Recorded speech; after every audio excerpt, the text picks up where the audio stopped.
Tottenham have appointed Vinai Venkatesham as their new CEO. But what does this mean for the club? What's going to change? I'm going to explain that all to you now. Well, firstly, Vinai Venkatesham was known for his heavy involvement with the supporters. He held up to 4 engagements a year with their fan advisory board and was very transparent with their questions.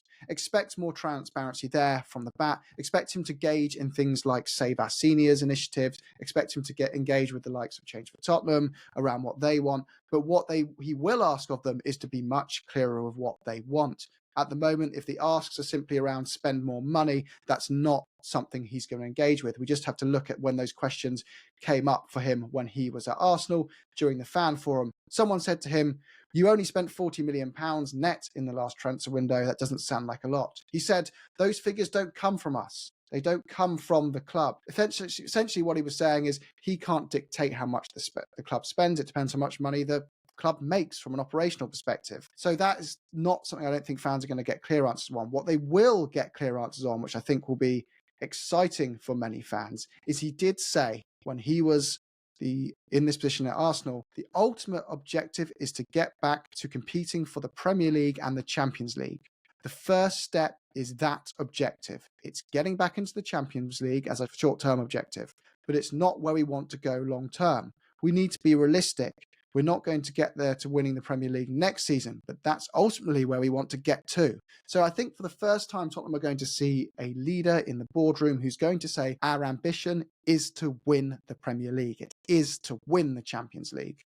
But don't expect him to suddenly sanction every drop of cash he can squeeze out of the club and take huge risks to take Spurs there in the immediate short term.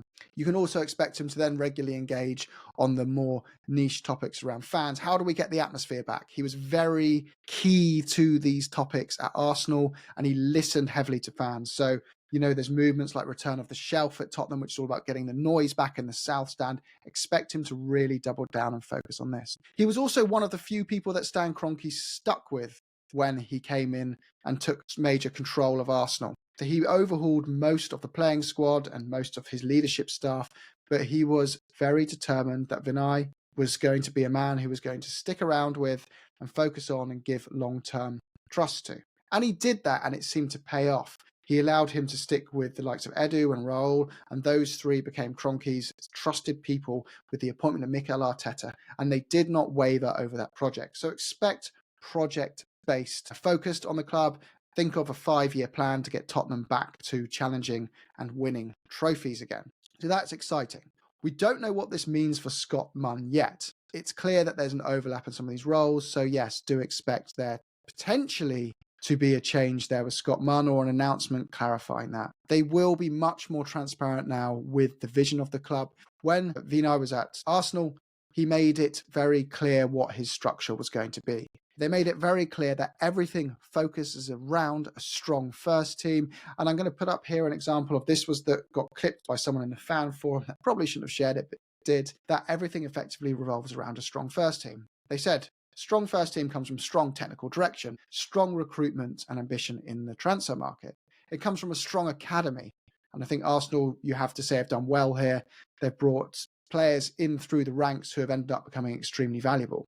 So technical direction, as in good recruitment, a strong academy and strong football operations, which of course then gives you the money to continue to have that investment into the first team. And I think Spurs give him a pedestal there. Worth noting that he also rejected the likes of Newcastle, who would have put forward a very compelling offer for him to join Spurs, so that he clearly sees there's huge potential here.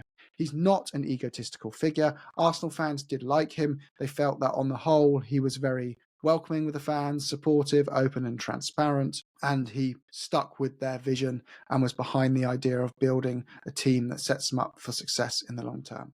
So that's it. Let us know if you have any more questions on him. But here, that's a summary of our new CEO. I think we've got much reason to be very excited. Don't forget to check out some of our members' content as well. You can see it in our playlists. If you would like to join and support the show, there's deep dives into the tactical side of Spurs alongside an A-licensed coach. Up the Spurs and roll on our Europa League quarter-final next Thursday.